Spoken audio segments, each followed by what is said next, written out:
પૂજ્ય કાંજીરામ બાપુનો જય। હે જી સદગુરુ તમારા ચરણે નમો, અને માગું પ્રેમ પ્રસાદ। દયા કરી ગુરુ મારા દીજીઓ, હેવો હરી રસ અમૃત સમાન। સદગુરુ મહારાજની જય। આજે ગામ ખાગણની પાવન ભૂમિ પર એવા ભક્ત શ્રી રમેશભાઈ તથા વિનાબેન સહપરિવાર મળી અને સંત સમાગમ રાખી સંતોના દર્શન કરાવ્યા, તે બદલ કોટી કોટી વાર વંદન।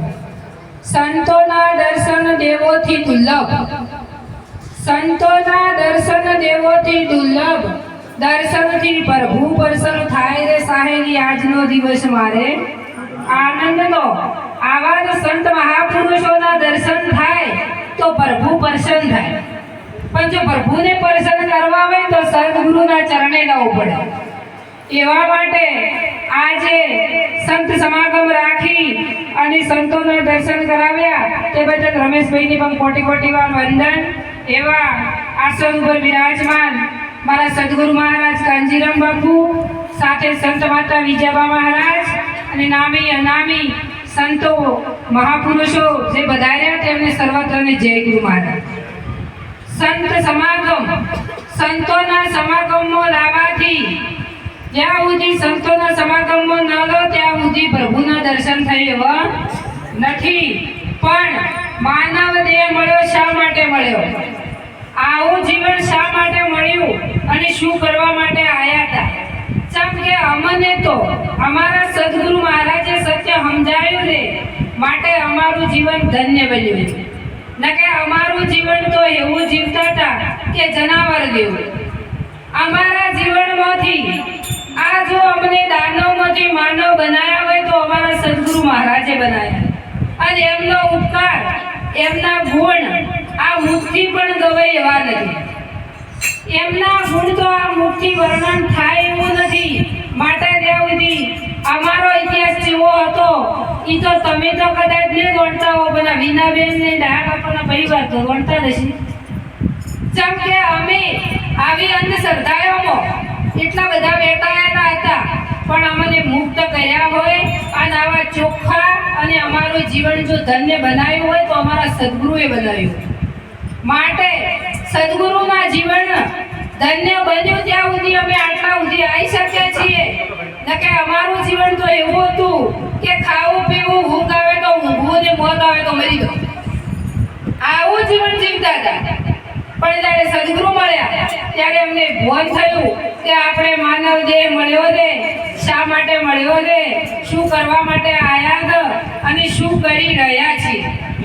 માનવ દેહ મળ્યો છે તો પરમાત્માનું ભજન કરવા માટે મળ્યો છે, હું વાળાના દાવા કરવા માટે, વાત ઝઘડા કરવા માટે, આવા બધા માટે આ મનુષ્ય દેહ નથી મળ્યો। આ મનુષ્ય દેહ અમૂલક હિલ્લો કીધો છે, કોનો અમૂલ લખ કીધો હોવાનું કોઈ મૂલ ના કરી કે 2 લાખ રૂપિયા આલે તો કોઈ એક પૈસા આલે, ઓની કોઈ કિંમત થાય એવી નથી।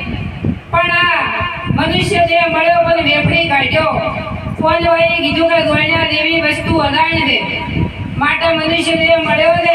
50 વર્ષની ઉંમર થઈ ગઈ, પણ આ દેહ તું ગોળ્યા વગર ગતારો તો ફેર પાછો 84 માં જવું પડે નહીં જવું પડે।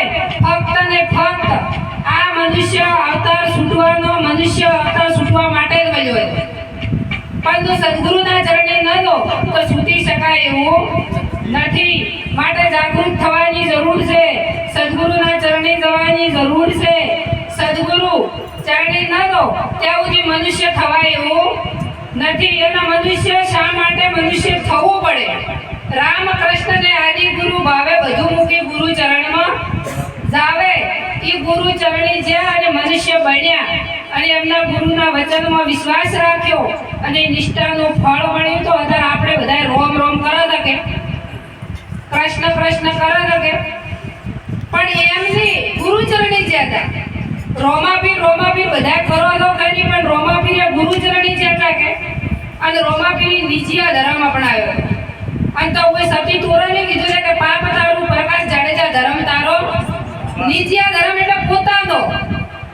તમે પોતે કોણ છો એની ઓળખ કરવી હોય તો સદગુરુ સિવાય કોઈ ના કરાય કે.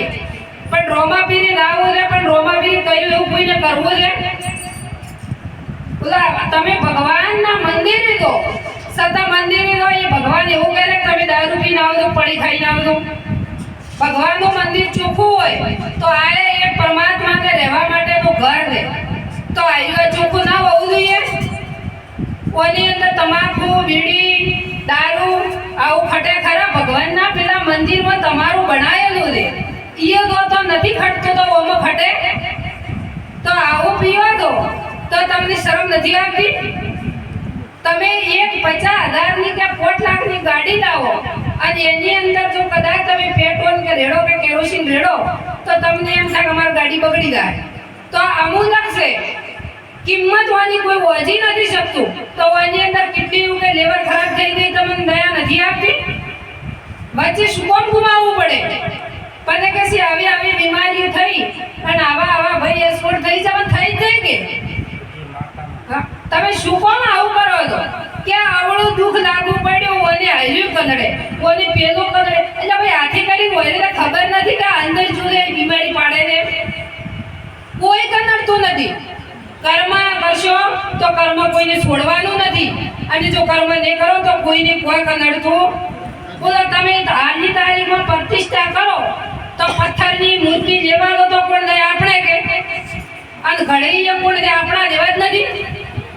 આપણા જેવા ઘડનારા લેવા દાનારા આપણે અને ઈના ઈ પથ્થરમાંથી કારીગરી ટસી મૂર્તિ બનાવી દે અને ઈ પથ્થર આપણે જેટલા પૈસા આલ્યા આપણી મજૂરીના નથી આલ્યા અને હેના આલ્યા પથ્થરના નથી આલ્યા.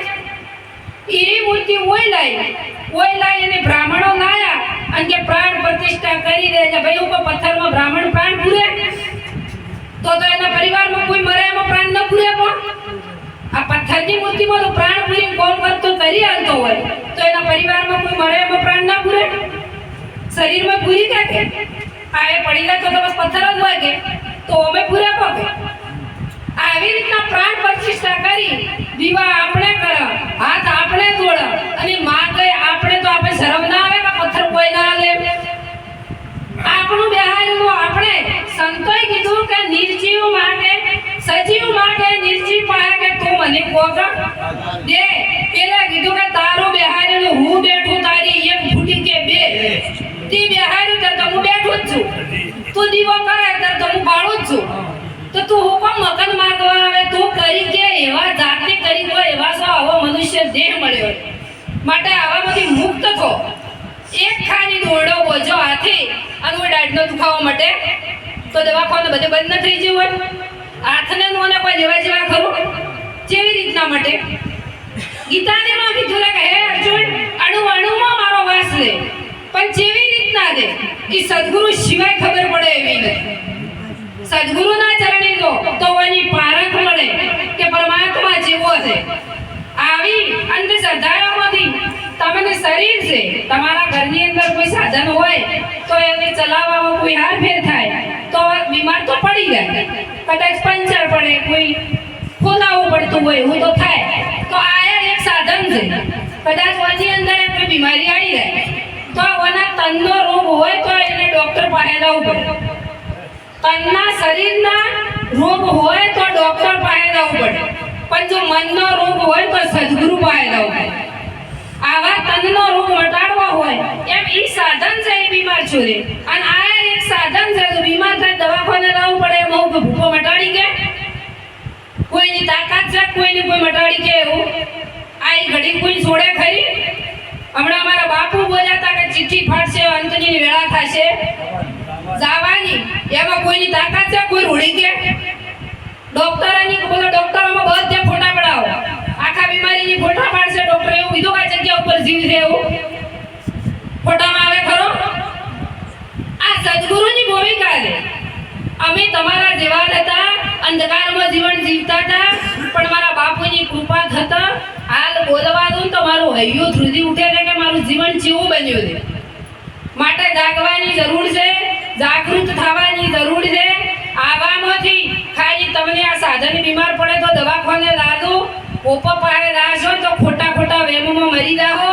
અને ભૂપા એમ કે તો તમારું દુઃખ મો મટાડું તો એના ઘેર તો દુઃખ હોય જ ન કે તમારું આટલા એ મટાડતો હોય એના ઘેર તો હોય જ નહીં.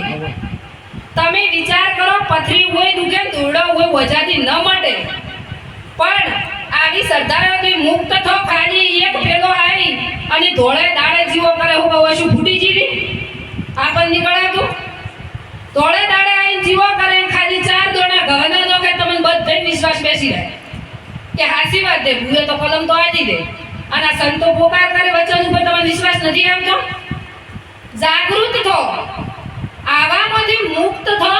અને ભુવાને ધોણવા માટે જો માતા આવતી હોય તો આના આ શરીરમાં એક જ પ્રાણ ચાલે. જો આ પ્રાણ છૂટી જાય તો પછી ધૂણવા આવે કે ના આવે? આવતી હોય તો બીજી જો આવતી હોય તો આ શરીર છૂટી જાય, મળતું હોય એ ધૂણે કે આ કશું કોઈ આવું છે જ નહીં. પણ આ મોની બેઠા અને આપણે ભ્રમિત થઈ જતા કે પેલના ડોહા કરતા એટલે આપણે કરવું પડે. આ મોનીની વાત છે. પણ નક્કી કર્યું કે આશરાની વાતે હો થાય, બાળ્યું ભળાય દે. અંધારું હોય અને જાતા હોય તો દોરડું પડ્યું હોય તો સંકો કે હાફ પડ્યો, પણ તો કદાચ બેટરી કરો તો ખબર પડી જાય કે દોરડું દે. એમ આ બધો અંધકાર છે. પણ જો સદગુરુના ચરણે જ્ઞાનનો પ્રકાશ પડે ને તો 3 કાળમાં કોઈ નડતું તમે સિવાય કોઈ છે જ નહીં. જો બોલો નડે તમે સિવાય કોઈ નથી. જે કરો ને તમે જ કરો. પણ તમને પારક પડતી એક મોની બીજો માનીને બીતો ફરે. રાખ હિંમત, તું નિર્ભય થાવે, ગુરુ વિના તન કોણ છોડાવે?